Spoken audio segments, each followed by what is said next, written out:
Okay, it says we're live. Hello, everyone. It is 4 o'clock Pacific, 6 o'clock Chicago and Costa Rican time, 7 o'clock Eastern, midnight in Ireland, 1 a.m. in Italy, 8:30 and 9:30 a.m. in Wednesday morning in Australia, and New Zealand was like 3 in the afternoon or something. So someone from New Zealand, tell me what time it is. And wherever you are, tell me what time it is, please. And it's Facebook Live. Hello.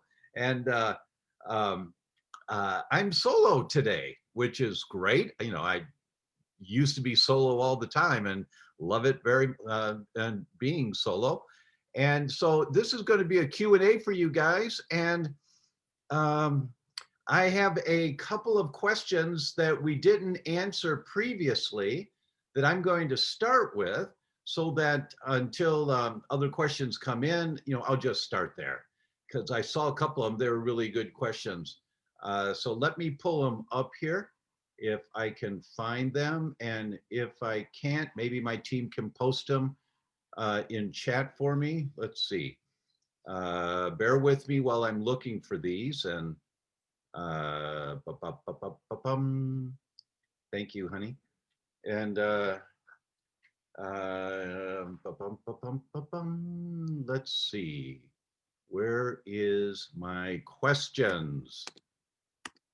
I'm looking.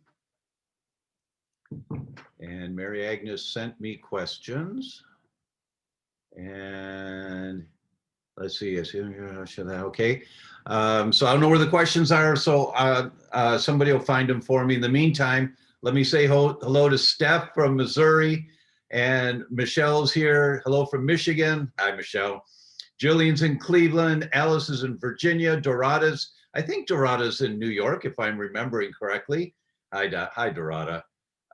Peggy's in upstate New York. You know, I spent a summer outside of Truxton, New York, which is 13 miles from Ithaca. And my friends were working on a dairy farm, and it was quite an experience being it's beautiful country, just beautiful country. Amal's here from Marina Del Rey. Jane says hi. Laura's here from Oregon. Hi, Laura. Joyce is also from Oregon. Great. And I'll say hello to more people while I'm still looking for the questions. And, you know, if I can't find them, I will make them up. But my team is looking also, I hope. So where am I going to find these? Okay, it would be from Mary Agnes. And let's see here, Mary Agnes. Did you send me the questions? You know, when you want something, you just can't find it. Who knows why it's not showing up? It's supposed to be the first thing, because she just sent it to me this afternoon. I mean, I saw them, but now you can't find them. So my team will find the questions and post them for me so that I can answer them. So I'm not going to waste any more time on that. The first thing I'm going to talk about is, here's one from Luann. What can we do for Bell's palsy? My sister has it. Right, that's a previous question that we didn't get to last time. Bell's palsy is a paralysis of the nerves of the face. Usually it's the fifth, it's called the trigeminal nerve. And so the question is, why is my nervous system not functioning properly? It's the same question that you would ask for any other condition, Luann, which is, where is it coming from? Why is my nervous system doing this? So the first thing I do with Bell's palsy is I do a Neural Zoomer Plus. A Neural Zoomer Plus, it's a blood test. It looks for 48 different markers of inflammation in the brain. And then you say, oh, look, all of these things are out of balance. Okay, why is there inflammation in the brain? And then you go down looking for, are there foods I'm sensitive to? Are there environmental exposures? Am I living in a moldy house? Just go to Google and type in Bell's palsy and mold, and you'll see the studies there. Or Bell's palsy and celiac, you'll see the studies there. So there's no quick fix. Some people will say, oh, I knocked out my Bell's palsy in a week, by doing hyperbaric oxygen. And there are those conditions or those situations where something works quite quickly, but hyperbaric oxygen is not a cure for Bell's palsy. For that individual, it may have taken them back out of that inflammatory state, but they've not looked at where the inflammation is coming from. And I can guarantee you that it's going to show somewhere else, usually in the same system, like the brain or the nervous system, somewhere down the road. So you always want to ask, where is it coming from? You have to investigate, where is it coming from? Donna asked the question, I get indigestion. Sometimes I get bloated, have gas. I'm never sure what foods I'm eating that's causing this. Do I have leaky gut? I was not breastfed, and this is why I'm having, is this why I'm having gut issues? Really good question, Donna. And you've got part of it when you say, I wasn't breastfed, so is this why my gut's not working properly? And the answer is perhaps not being breastfed, well, there's no question, not being breastfed sets us up for an abnormal microbiome as we grow and develop. The flavor of your microbiome is determined in the first 2 to 3 years of life. And the direction of that flavor, meaning the variety of species of bacteria that are going to call your gut home, that's determined pretty much in the first 2 to 3 years. And the direction that that's all going to go in is determined the first 3 weeks of life. So if you're not breastfed, then you're not getting the messages from mom's breast milk, which is loaded with good bacteria that sets up shop in baby's gut. So if we're not breastfed, we don't get that. I wasn't breastfed, and I had gut issues growing up and into my early 20s until I learned something about health and healthcare. So that's a good line of thinking on your part. Do I need to address my gut? Is there something in my gut that I need to address? And that's a really good question when you say you get indigestion. Sometimes you're bloated, sometimes you have gas. So if it's occasional, it might be more functional than structural, meaning, if it comes and goes, it may be more functional. What does that mean? Well, a lack of digestive enzymes is really, really common for people. It's called the 40-40. By the age of 40, most of us are only making 40% of the hydrochloric acid that we need. So we have hydrochloric acid deficiencies. That's real common. Other enzymes to break down your good foods that you're eating. If you don't break them down very well, you can get bloating from that quite easily. So that's a different line to look down, which is digestive enzymes. And it's never going to hurt if you're an adult to supplement with digestive enzymes. It often will help, never will hurt. Ruth Jones says, can you get a wheat zoomer from the average traditional doctor? Unfortunately not, Ruth. It'd be great if you could, but unfortunately not. The average traditional doctor just doesn't know about it. And so and the average doctor is locked into what their hospitals offer as suite of tests that they can run. So unfortunately not. Andrew asks, I've heard that eating mushrooms or fatty fish and getting sunlight is the best way to get vitamin D. Is the supplementing really worth it? Well, that's a really good question, Andrew. And it's not that mushrooms have some vitamin D and fatty fish have a good amount of vitamin D, but it's not that they're the best way. Unfortunately, this is one nutrient that our ancestors lived outside. So our ancestors got enough vitamin D because they were outside. And people that live closer to the equator over thousands of years, the way their bodies adjusted to be living outside, they got darker skin because the darkness, the melanin in their skin helps protect them from too much sun, right? So those that had darker skin lived longer and they reproduced. Those that had lighter skin outside 24/7, they didn't survive as long. And so that was a genetic adapting mechanism that occurred. But we're supposed to get vitamin D from the sun. Now, caveat with that, the more bad fats you have in your skin because they're in your diet, the more likely are you to get inflamed sooner by being in the sun.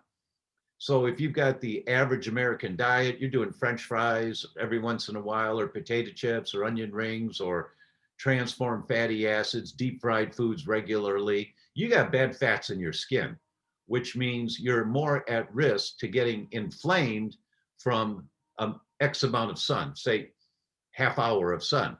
Whereas if you have good fats in your diet, exclusively good fats, and none of the bad fats, you are less likely to get inflamed from a half hour of sun. And there's lots of variances in there, but that's a general concept. The cleaner the dynamics of your tissue, the more receptive your body is to the sun, making vitamin D. And the rule of thumb in general is 15 minutes between 10 a.m. and 2 p.m. So when the sun's at its strongest, 15 minutes of your arms and legs exposed outside. Don't get red. If you get red after 15 minutes, then okay, for me, that's a little too long. So I'll try 10 minutes and then do 10 minutes and see how you are. And if you're not red, great, that's it. But to really know, Andrew, for your question, if you really want to know, hey, I'm eating mushrooms and fatty fish, and that's supposedly the best way to get vitamin D. If you really want to know, just do a vitamin D test. I mean, it's an inexpensive test, and I recommend everyone gets a vitamin D test done regularly, once or twice a year, just to see if what you're doing is working or not for you. You know, that's one that you don't want to guess. That's one where it really comes into play. Test, don't guess. So vitamin D, it's inexpensive. You can do a finger prick. We'll post the link for the finger prick here. And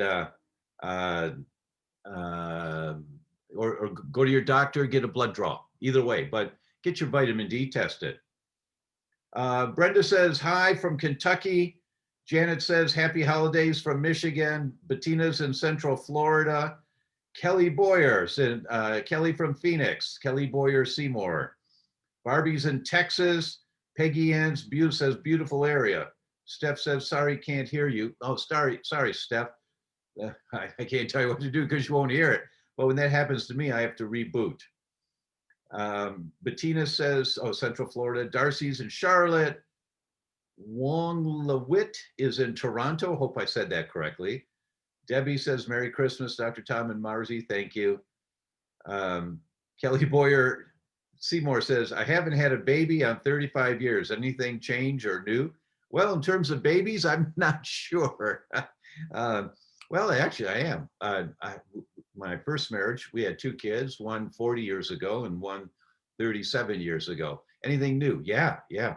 Marcy and I have a support system that just wasn't available 40 years ago. We have 2 midwives, 2 doulas, a pelvic floor therapist, a hypnotherapist, a postpartum massage therapist that helps a woman's body heal very quickly and with the abdominal muscles and all of that. And something else I'm sorry, I'm not forgetting. So yeah, there are, the support systems are much better now for natural childbirth than they were 40 years ago. Let's see, Barb says, Merry Christmas. Thank you, Barb. Amy says, hello from Glenview. All right, Amy. I don't know if you know, but my office was in Carillon Square for 25 years. Alicia says, happy blessings to you and your family. Thank you. Dora says, so excited for you all and you new baby to be. Thank you, as are we. Let's do another question here from Tammy. So instead of plastic blinds, what kind of blinds should we have? What's best? Organic something or other? Really good question, Tammy. Wood shutters are really great. We had wood shutters in our house in Glenview, and you know, so if the window is like this wide, normal size window, we had 2 shutters that opened up this way, and each shutter, you just grab the bar and it opens up all the shutters on each of them. And we had, our dining room had 4 windows, floor to ceiling. So we had 2 shutters, on each window, and they were really beautiful. They're spectacular on the inside and the outside, but they were wood. And wood shutters are really easy to get now. There's services that come to your house and measure. But that's what I would suggest you consider. Cheryl's question. Hi, Dr. Tom. I've recently been diagnosed with an autoimmune disease, immune thrombocytopenia purpura. I'm wondering if those of us with immune systems that are on overdrive are considered to be immune compromised, and whether or not we would have a harder time fighting off something like COVID than the average healthy person. And that's Cheryl in Newfoundland, Canada. Really good question, Cheryl. Really good question. No, you're not immune compromised. Your immune system's on overdrive, as you said in your question. But what comes up is, all right, my immune system's working really hard right now. It's attacking my own tissue. I need to find out why. And for that, I'd suggest you read my book, The Autoimmune Fix, because it'll give you the frame for all the questions you have to ask to figure out why you've got this. But your immune system's working really hard right now. That means that it may not have the reserves. It may be compromise suggests it's weak. It's not weak, but it may be allocating its resources to the autoimmune condition. And yes, autoimmune people are considered to be, an autoimmune disease is considered a comorbidity, meaning an added condition that you've got. And we know that the people with COVID, who come down with COVID, who have serious reactions, are those that have comorbidities to a large degree, a high percentage of those. It's age and comorbidities. Those are the 2 things that make one more at risk compared to your neighbor to have a serious reaction to this virus. So yes, it will put you more at risk. I'm not sure I'd use the word compromise, but it would put you more at risk. So one of the first things I do, Cheryl, is of course check your vitamin D. If you've heard me talk at all about this, 790 people admitted to the hospital with COVID. If their vitamin D was below 19.5, every one of them died. Every one. If their vitamin D was above 31.5, none of them died. They may have been sick and needed other support, but none of them died. So what does that mean? It doesn't mean vitamin D is going to cure you. But what it means is having adequate amounts of vitamin D seems to be protective, right? So that you don't have a life-threatening reaction. So that's the first thing that I would do. Patricia says, regarding vitamin D and C, do you take this with food? And what about taking vitamin D with vitamin K? Is this important? I was tested several years ago and was low in vitamin D. Now I take it regularly, so think I'm okay. Should I get retested? Is vitamin D a hormone? Absolutely get retested. Absolutely. Because you had a history in the past. Well, I had high cholesterol. It was 350 a few years ago, but I've changed my diet. Am I okay now? Well, the question is, I don't know. I don't know. Check your cholesterol, or in this case, check your vitamin D. Very, very important. And we want robust levels of vitamin D. We want to be between 50 and 75 ng per ml. That's nanograms per milliliter. And if you're in Canada or somewhere else, then it's not ng per ml. Just go on Google and it shows you how to convert whatever your units of measurement are to ng per ml.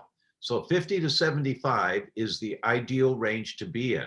Lifeguards average about 120 and they're robustly healthy. So don't worry if you're above 75, it's okay, but 50 to 75 should be adequate. So you're taking vitamin D, and if it comes back low, take more vitamin D. If it comes back high, you don't need to take so much. But then recheck after you've adjusted, maybe a month later, say, okay, I've got this down now. I'm at 62. Great, that's right where I want to be. But it is one that you really want to work with for you and your family directly. You don't want to just say, okay, well, I did a test a few years ago and I was low, but I'm taking vitamin D, so I'm okay now. No, that doesn't cut it. The rule is test, don't guess, right? Test, don't guess. Barb says, Merry Christmas. Amy says, oh, from Glenview. Yes, right. Doris says, hi there, Tom. So excited. Thank you, Doris. Right. Here's Donna from Prince Edward Island. Hi, Donna. Thank you so much for joining. Shanquilo, who had some really great questions the last few weeks, said, hello, on NeuroZoomer Plus. What does anti-rage peptide, anti-neurofasciin, and anti-glucose regulated protein 78 indicate? Can mold be related, and what can I do? Okay, well, good for doing the test. And yes, mold may be related to this if you suspect you have mold. So let's back up. You've done the test that looks at 48 different markers of inflammation in your brain. You've come back with 3 that you've identified in this question. That means you've got inflammation in your brain, killing off brain cells right now. So the question is, why is that happening to me? What is it that my immune system is reacting to? And when you've got these kinds of antibodies elevated, it doesn't happen unless something got into the brain and your immune system trying to protect you is attacking whatever that is. That means that I would do the wheat zoomer, because the wheat zoomer looks for the markers of intestinal permeability, which also are markers for blood-brain barrier permeability. So you can have, there's different levels of leaky brain. There's different levels of leaky gut. And you did not identify the markers of leaky brain on the NeuroZoomer test, which is good. That is S100B, and I'm going blank on the other one, but you didn't identify those, so that's good. But you certainly could have the markers that are positive for leaky gut, which are also positive for leaky brain. You certainly could have those positive. So wheat zoomer is an absolute to do now. And then working with a functional medicine practitioner or a comprehensive holistic doctor who's going to investigate for you, where's all this coming from? Now, from the flavor of your question, it sounds like you found mold in your house. And if that's the case, you're asking, could mold cause this? Of course, mold could cause this, absolutely. Every time you take a breath, every time. Some of you have heard me say this before, that I've asked 2 neurologists, and they've confirmed this, that the only nerves in the body that go into the brain with no screening, no filters, like your liver's an oil filter for the blood. When you eat something, anything you eat goes into the bloodstream. The only place it can go is the liver, and the liver's an oil filter, so it filters anything in your bloodstream that shouldn't be there, right? That's a job, one of the jobs of the liver. But, and all the nerves in your body going up to the brain, there's screens, there's filters, except for the nerves coming from your sense of smell. No filters. Why is that? Because our ancestors, when they were foraging for food, they would look, they pick something up, they smell it, they taste it, and then they eat it. But if there was really bad bacteria in there that they couldn't smell, and then it got down there, and I've talked about what the gut does, the acid in the gut kills it, but your sense of smell has to identify any danger. Or you're walking down the trail, your ancestors walking down the trail, and they smell saber-toothed tiger. They better turn around really quick the other way, right away.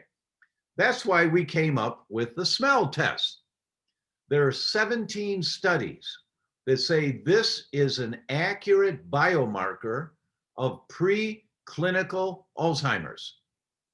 There's nothing else in the world identified as an accurate biomarker for preclinical Alzheimer's, but there are 17 studies that show this. That's why we put this test together.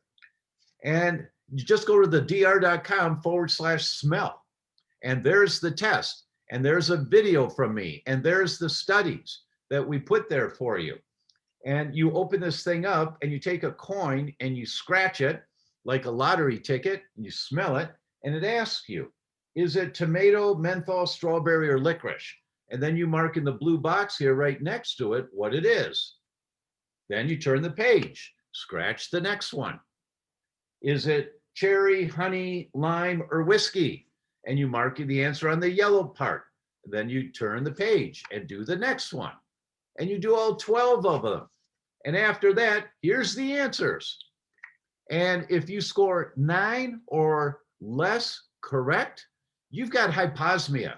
That means a loss of your sense of smell, that it's reducing. Anosmia means no smell. Hyposmia means a reduction in your sense of smell. And when that comes back positive, then you say, uh-oh, I need to do the Neural Zoomer Plus. And whoever asked this question, Shanquila, did the Neural Zoomer Plus. And now she's got, so what does that mean? Shanquila, you have to work with someone that's going to investigate, because if you have mold in your house, you want to confirm if the mold's affecting you. Here's how you confirm that. You get the urine test that looks for mold metabolites, meaning exhaust from mold inside your body, and it'll be in your urine. And you do the blood test for mold that looks to see if your immune system is fighting mold. Because sometimes you'll have both, sometimes you only have one or the other, depends on the strength of your immune system and the strength of your kidneys to filter this crud, these metabolites, and get it out of there. But you really want someone to work with. Don't play doctor yourself. You know, you can use our team at consultations at theDr.com to figure out what's going on for you. But kudos for you. So there's 3 tests I've just recommended to you: Wheat Zoomer, urine test for mold metabolites, that's from Great Plains Labs, and blood test for the yeast Zoomer that looks at yeast and mold. Debbie says, is the Wheat Zoomer test available for Canadians? I think it is, Debbie. Yeah, we can send the Wheat Zoomer test to you. You just have to talk to my team as to what's the shipping costs going to be. You know, so that's a personal conversation with them, as opposed to just ordering it on the website. But then we can send the pinprick one to you without a problem. Barb says, what is your immune go-to right now? Do you mean immune products to go to, Barb? If that's the case, it's vitamin D, vitamin C, zinc, quercetin, and vitamin A. Those are the go-tos. And we've got a panel that has some of those things on it. When I did the immune modules, we put a panel together, and my team will post it here for you. Kelly Boyer Seymour says, I wake up every morning sick to my stomach. My heart rate is 50 beats per minute. Is that too low? Is that making me sick and breathless? No, your heart rate is not making you sick and breathless. I doubt it. You know, it could be, I guess, because, you know, it depends on your body form. I mean, if you're an athlete, my heart rate used to be 46 when I'd wake up in the morning and during the day when I was doing marathons and triathlons. Now it's 66. So your heart rate can be low because you're in really good shape and you have an excellent cardiovascular system. Or your heart rate could be low and you're not in good shape, and then you got a problem. And if you're waking up sick every morning, sick to your stomach, that means when your stomach is empty, you're feeling something. So you need an exam, girl. Don't know what it is, but you need someone to walk with you through this to figure out what's going on for you. I'd suggest you go to ifm.org, stands for Institute for Functional Medicine, and go to find a practitioner and look for someone who is certified in your area. If they're certified, they've gone through 3.5 years of postgraduate training and then taken a really difficult exam. So that's how you can begin to investigate, why is this happening to you? And please don't delay. You know, there's something cooking here. And if it's happening to you every morning, there's something going on. Could be really simple, could not be, I don't know. But get someone to work with on that, Kelly. You also can work with our team, and they can walk you through the process. And back to Patricia's question about vitamin D with vitamin K. Is this important? Yeah, it is. Vitamin K helps with the utilization of vitamin D in many different tissues of your body. And vitamin K is an essential nutrient that many of us are low on. But that's why we have both on our site. You know, we've got vitamin D and we've got vitamin D with vitamin K. Both of them are micellized, meaning just drops you put on your tongue. Micellized vitamin D increases your blood values 5 times higher than emulsified vitamin D, meaning your body's going to use more of it and you get more bang for your buck. The vitamin D drop with vitamin K has less vitamin D in it than the plain vitamin D drop, obviously, because this drop has to have 2 different nutrients in it instead of 1. And, so you have to dose accordingly.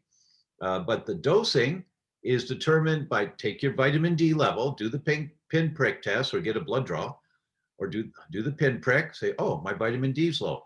Take the vitamin D for a month to 2 months, do another pin prick test. So stop taking it for 4 or 5 days, do another pin prick test and see what your vitamin D levels are now. And they say, oh, they're up in the normal range of 50 to 75. Great. That's the dose that you stay at. It's not that, okay, I'm where I need to be so I can stop now. No, it's the dosing you've done that's gotten you where you are, and that's what you want to maintain. Now, if you want to go once more, 3-4 months later, do one more pin prick test and see if you still need that same dosing of vitamin D, or can you cut it down? Most people notice they need that same dosing, but you may be one that doesn't.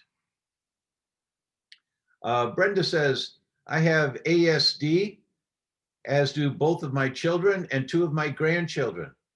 I also have small intestinal bacterial overgrowth, leaky gut, and numerous food sensitivities. My children and grandchildren eat the standard American diet. What recommendations would you have for them to transition to a better diet? Well, $1 million question. Way to go. But you're thinking the right way.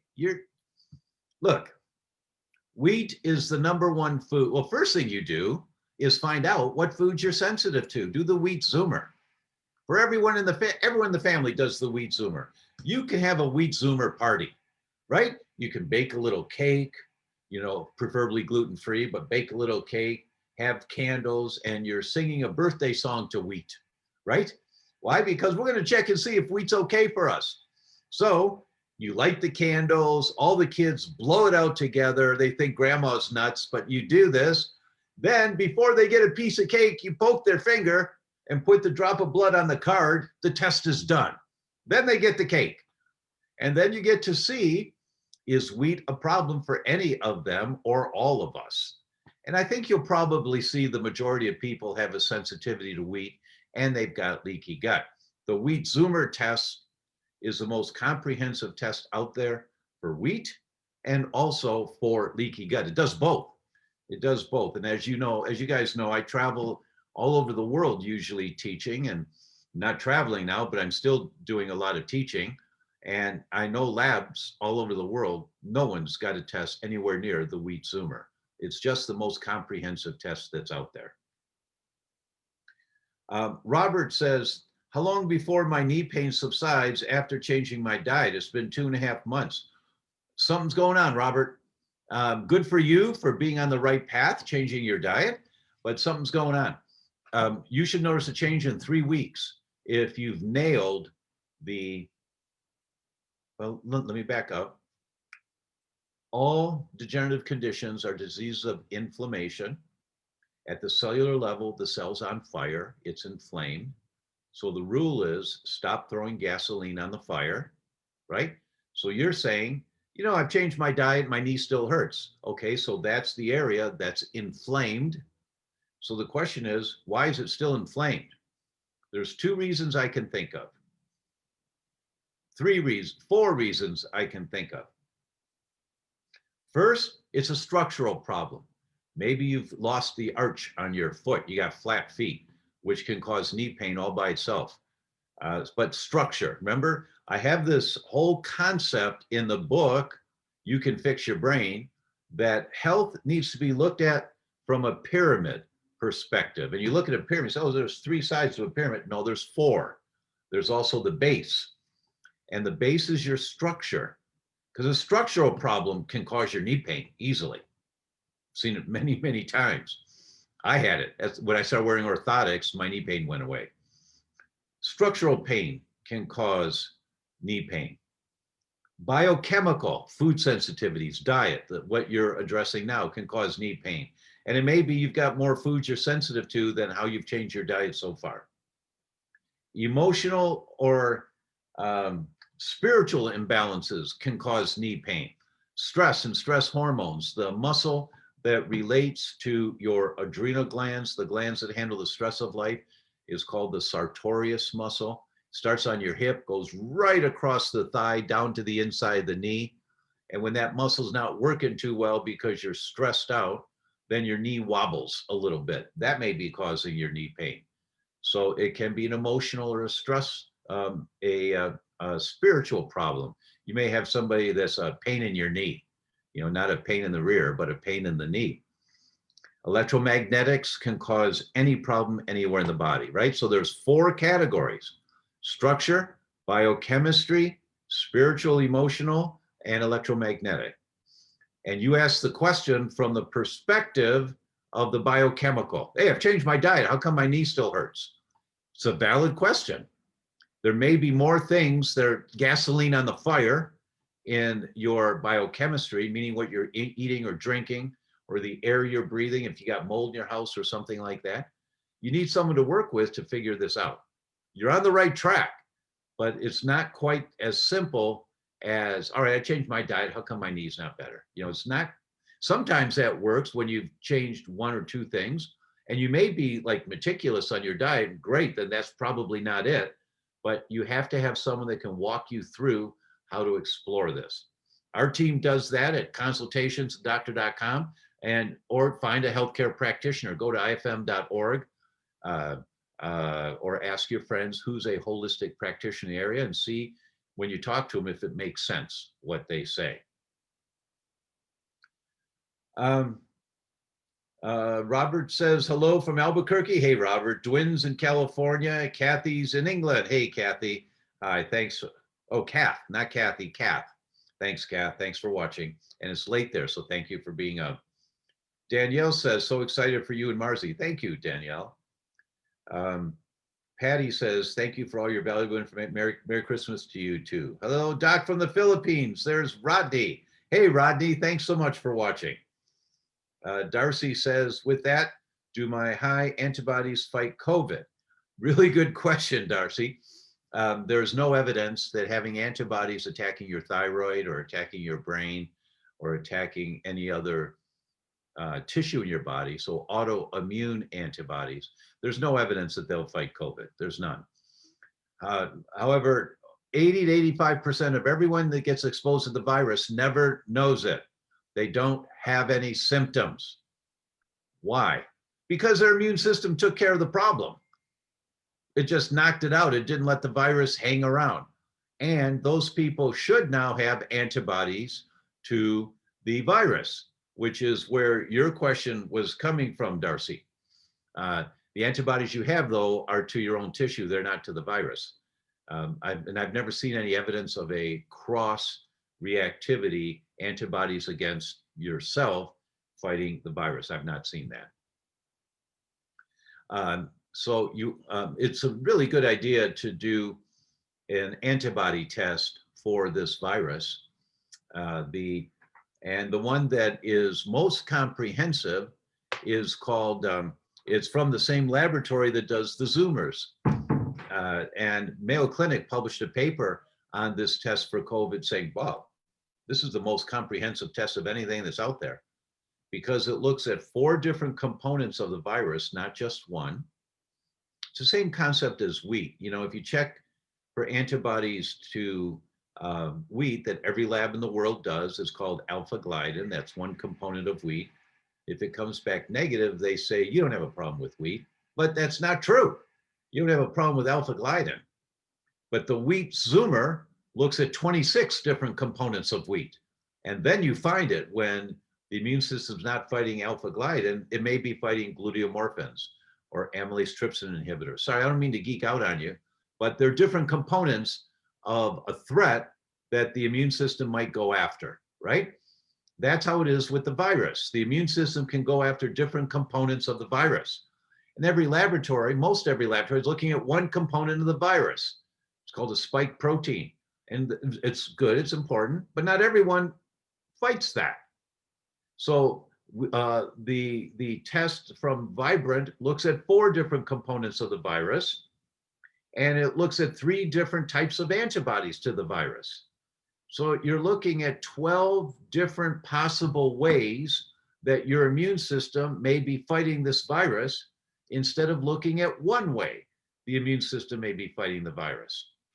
So you want the viral test from Vibrant Wellness Labs.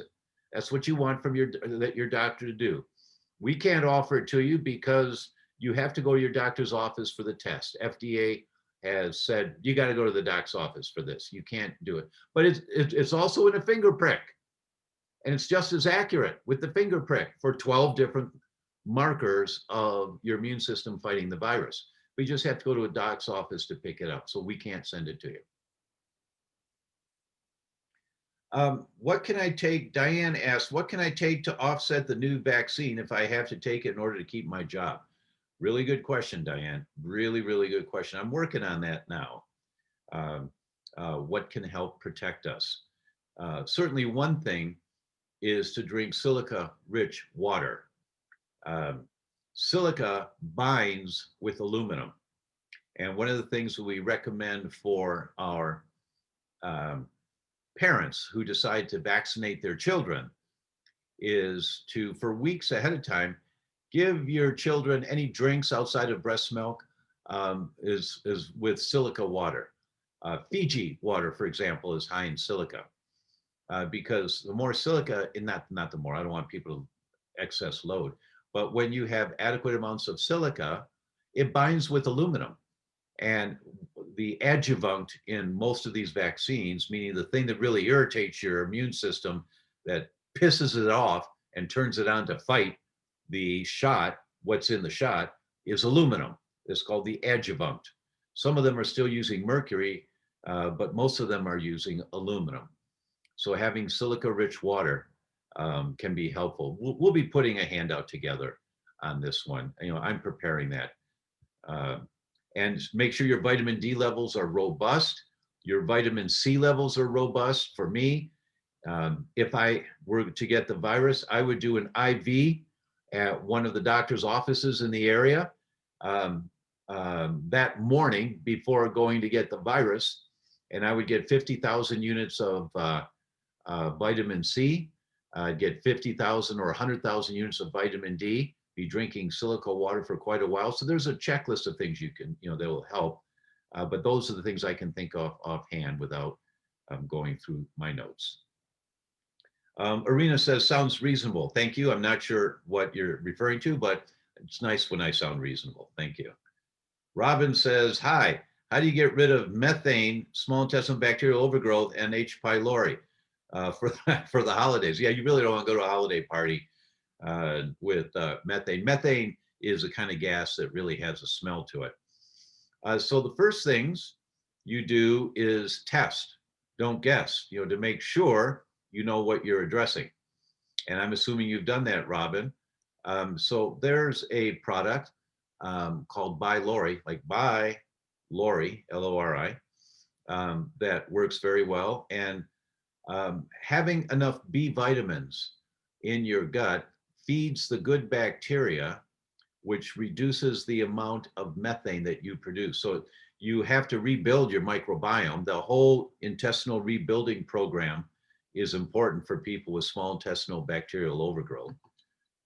So unfortunately, that's not a easy, quick fix. And we did a Facebook Live a while ago where I went through all of the steps in rebuilding a healthy microbiome, from the root vegetables to prebiotics to probiotics to applesauce to bone broth. I mean, we did all of that. So you have to go back and find that one. Sophia says, hi, doctor. What helps with arrhythmia? I take magnesium topically, minerals, electrolytes, and infrared sauna. They helped a lot, but still have some arrhythmias. Thank you so much. Well, good for you for the things you're doing. They certainly can work, but there's some other trigger for you. And it certainly could be mechanical or structural. You remember I talked about the pyramid. I mean, I've had many patients over the years with arrhythmias, and when I adjust their spine, the arrhythmias calm down and go away. I've had a few patients in the last few years, because I'm not seeing patients very much anymore, but a few patients whose arrhythmias started suddenly. And when they finally got to me after maybe one was about 6 months, the other one was maybe a year of suffering, it was after a smart meter was put on the outside of their house. It took I told them, go away, go on vacation, go somewhere where you're not going to be in a hotel where your phone says there are 10 different wireless networks you can connect to. So get away from electromagnetic pollution for a week to 2 weeks. Then notice of your arrhythmias. Then come back into town, come back in your house and see what happens. And both of them, two people I'm thinking of, the arrhythmias were gone while they were gone. When they came back, the arrhythmias were there. And then we figured out it was the smart meters on their house. So what you're doing is working so far, Sophia, from a biochemical point of view, and also probably from the mental or spiritual point of view. You're taking baths and, taking care of yourself and doing saunas. So you're probably more relaxed. Great, way to go. High five to you. Come on, put your hand up. Come on. Good, thank you. But there may be a structural or an electromagnetic problem for you. And there certainly could be other foods you're sensitive to. I don't know if you've tested those, but you want to make sure of that. Arena asks, how many vitamin D to take? Really good question. Test, don't guess. So do the finger prick test. It's about $70, something like that. Just order it on the website. It should be posted here for you now. That's your starting point. And if you're low, I give people 10,000 units a day for a few weeks, depending on how low they are. Sometimes I give them 10,000 units once a week. If you're like just a little bit low, 10,000 units once a week, 5,000 a day. If you're really low, 10,000 a day for 2 weeks. But for all of that, it's always better to work with someone who can monitor you. There's no danger to what I'm telling you as far as I know. I've never seen it, never read about dangers at these doses. But then 2 months down the road, you recheck to make sure your vitamin D is at an adequate level. So you're going to do 2 tests. It's going to cost you like $140 to do 2 tests, right?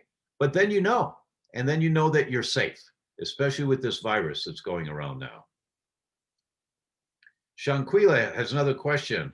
Did wheat zoomer have leaky gut right in the middle of mid-zone and still being exposed to wheat, even though only been eating organic fruits, veggies, and meats for 9 months? Does this affect NeuroZoomer Plus results? Also got 6 on ERMI. Wait a minute. Did wheat zoomer have leaky gut right in the middle of mid-zone? Okay, so you're in the middle of positive, meaning your leaky gut markers on the wheat zoomer test are positive, even though you're eating organic. Okay, well, that your microbiome's probably out of balance. You have to rebuild the microbiome. Well, actually, you test to see, do I need to rebuild my microbiome? Or there may be other foods like dairy or corn. That's why you have to work for someone on this. And yes, leaky gut could certainly be the trigger for the 3 markers on NeuroZoomer Plus that were positive. Absolutely. Carrie says, Merry Christmas. Any suggestions for preventing further damage from optic neuritis? Any diet, or just a minute, I gotta get back to it. Any diet or supplements protect optic nerves? Gracias. Pura vida. Well, thank you. Thank you so much. First thing, most important, is corn, soy, tomato, and spinach. If you have elevated antibodies to any of those, and you have to do the zoomers so that you're thorough on them, if you have antibodies to any of those, cross-reactivity is common with your optic nerves. Meaning, you're doing everything right, but you're eating corn because you like cornbread, or you're eating spinach because spinach is good for you. We grew up with Popeye, right? But your immune system says, nope, I don't like that spinach. No, I don't like that corn. And your immune system is fighting corn. Those antibodies to corn or to spinach or to soy or tomato can begin attacking the nerves of your eyes. That's neuritis, optic neuritis, and itis, and inflammation. That's first on the list, is to check those. And you really want to work with someone, because if you've got those, and you've got elevated antibodies to that, NeuroZoomer Plus is really helpful for that. If you got elevated antibodies, you're killing off brain cells right now. And your nerves may be a little better in your eyes because you changed your diet, but you're killing off brain cells right now. And you just can't feel it when that's going on. Sean Quill says, got GPL, glyphosate, mycotox, and 2IV came back high value. Your opinion. You need help, girl. You need help. So the mycotox comes back and you're high.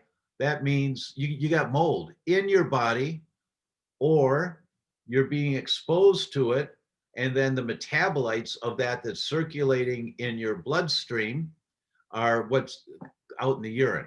So you either have mold inside your body that's growing, and many of us do, little pockets of mold, and your immune system's fighting it, or you're currently being exposed to it, or both. That's why you need to work with someone, because this is really hard to do on your own. It's really hard to be thorough.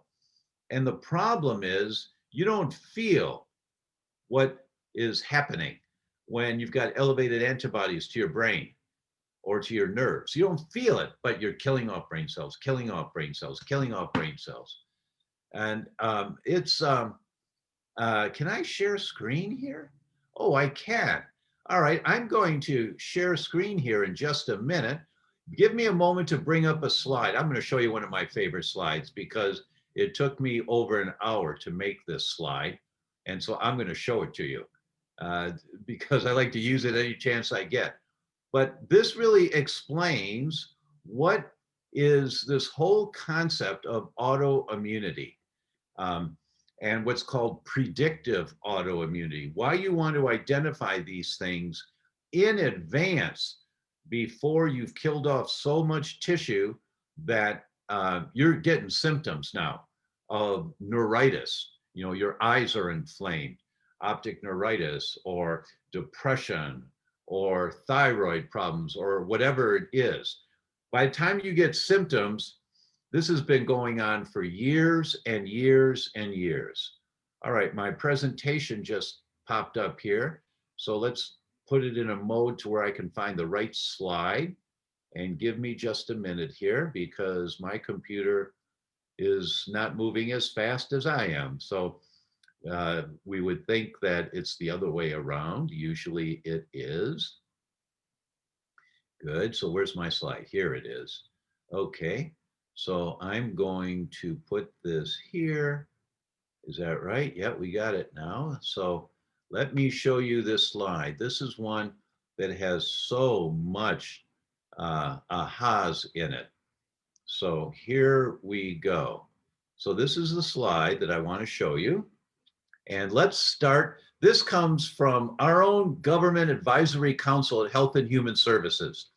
They brought together the best of the best last year, put them in a room and said, let's talk about Alzheimer's.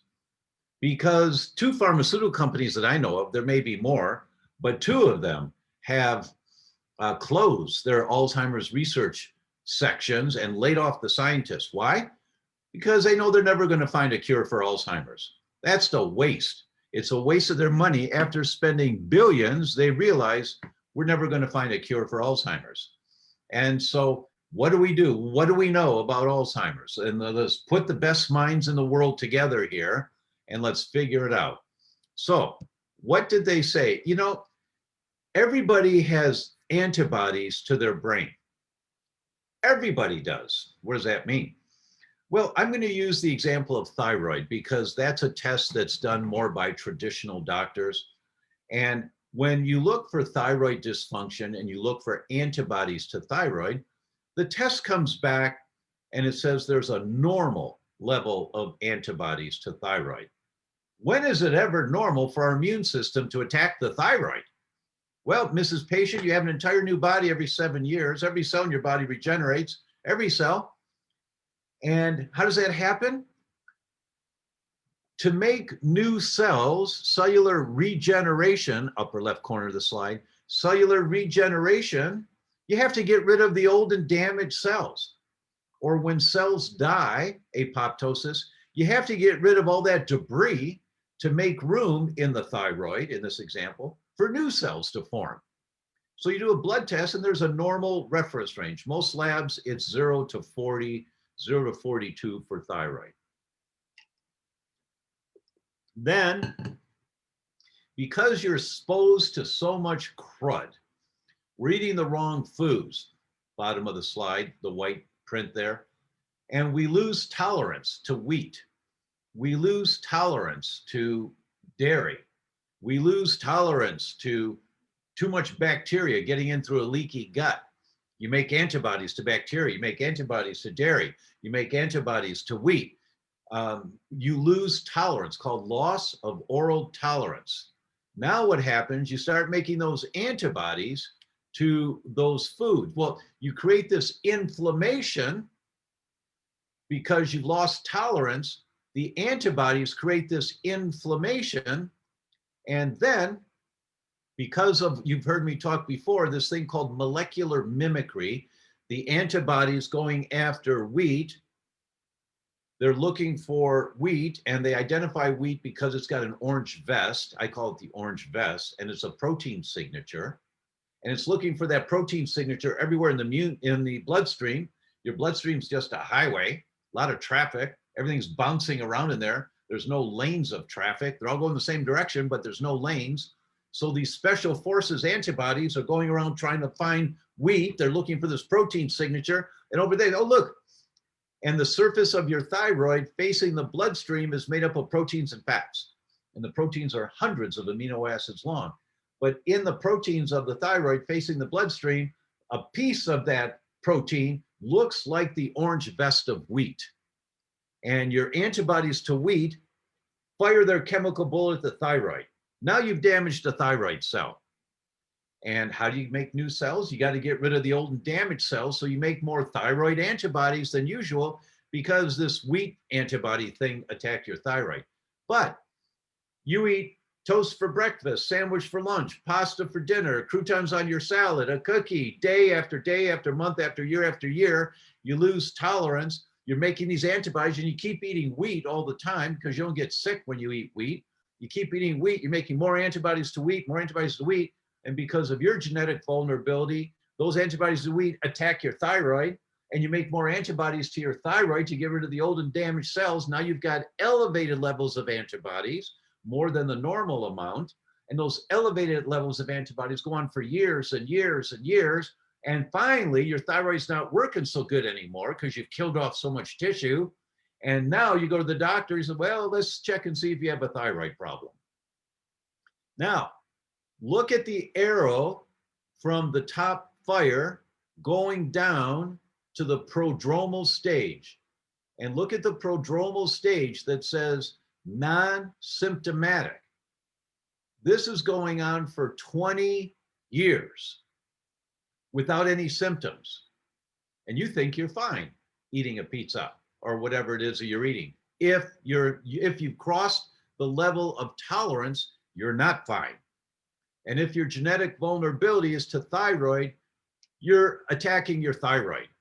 If your genetic vulnerability is to the nerves of the eye because of soy, corn, spinach, or tomato, and that's what got through the leaky gut into the bloodstream and your immune system fights those, you get optic neuritis, right? But that goes on for years before you ever feel it. Eventually, and now in this slide, because it's the brain, you start getting some symptoms. And after that, from this prodromal stage, now here comes the doctor who's a little concerned because you've got short-term memory loss, or you're making jokes. Oh, I'm getting old. I don't remember the way I used to, haha. Well, how old are you? Well, I'm 42. No, that's not supposed to happen. But that is happening, and I'm going to show you one more slide after we're done here to show you how that's happening. But look at what's at the bottom of the section for mild cognitive impairment. What's that word down there above early stage therapy? Hyposmia. You remember I talked about hyposmia? You're losing your sense of smell. That's why the smell test is so important. Everyone should do the smell test, because the brain is being attacked every day right now. And look how long this stage goes, killing off brain cells, killing off brain cells, killing off brain cells. 7 years. And then you get mild Alzheimer's. So now you got a real problem. And the areas of the brain that are on fire and inflamed are there in the drawing. And now you're having problems with reading and remembering what you're reading and object directions or directional sense. I mean, where's my car? Where did I put my car? What parking lot did I park in? Oh man, I thought I remembered this. You know, and you go on and on and on, and it just progresses and progresses and progresses. Now, I said this thing about age. So I'm going to show you this because this is a jaw dropper. This one just really caught me. This comes from Blue Cross Blue Shield. Just came out this year. Just came out. Look at what they show us here. In 4 years, from 2013 to 2017, there's been over a 200% increase in diagnosis of Alzheimer's between 30 to 64-year-olds. In 4 years. Do you understand what's going on right now? I know I sound apocalyptic, but it's like, wake up, people. Wake up. I have to bite my tongue. Wake up. Do this test. Do the Neural Zoomer Plus. Find out if your brain's on fire right now, because then that's going to scare the heck out of you. And when you get scared, you're going to start finding out, well, how do I put out the inflammation? You got to learn how to put out the inflammation. There's no magic pill that's going to get rid of these antibodies. These antibodies are your immune system trying to protect you from something. And look at this is Blue Cross Blue Shield. Look at the age brackets, 30 to 44, a 407% increase. And now with COVID, these are going to go up a lot more because people for a year now have been depressed, isolated, eating the wrong foods. This is just terrifying as to what's happening to our brains. So I wanted to show you those slides. Can you see what I want to show it to you? Because I think it's a valuable slide, and it took me over an hour to make that slide.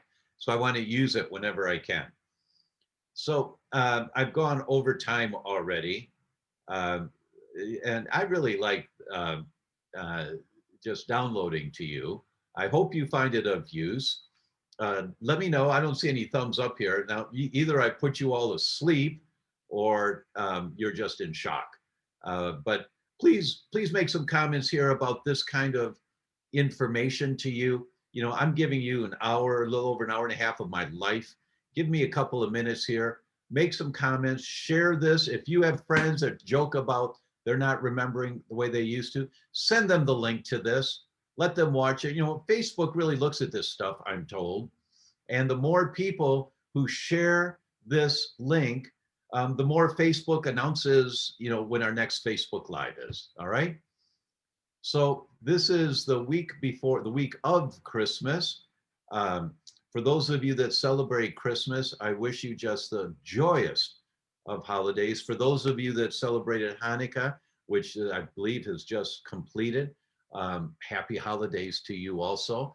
And the other holidays of this, I know there are others, I just don't know what they are. I'm sorry, I don't know. But I wish for you the joy of the season, and we're with you in the new year.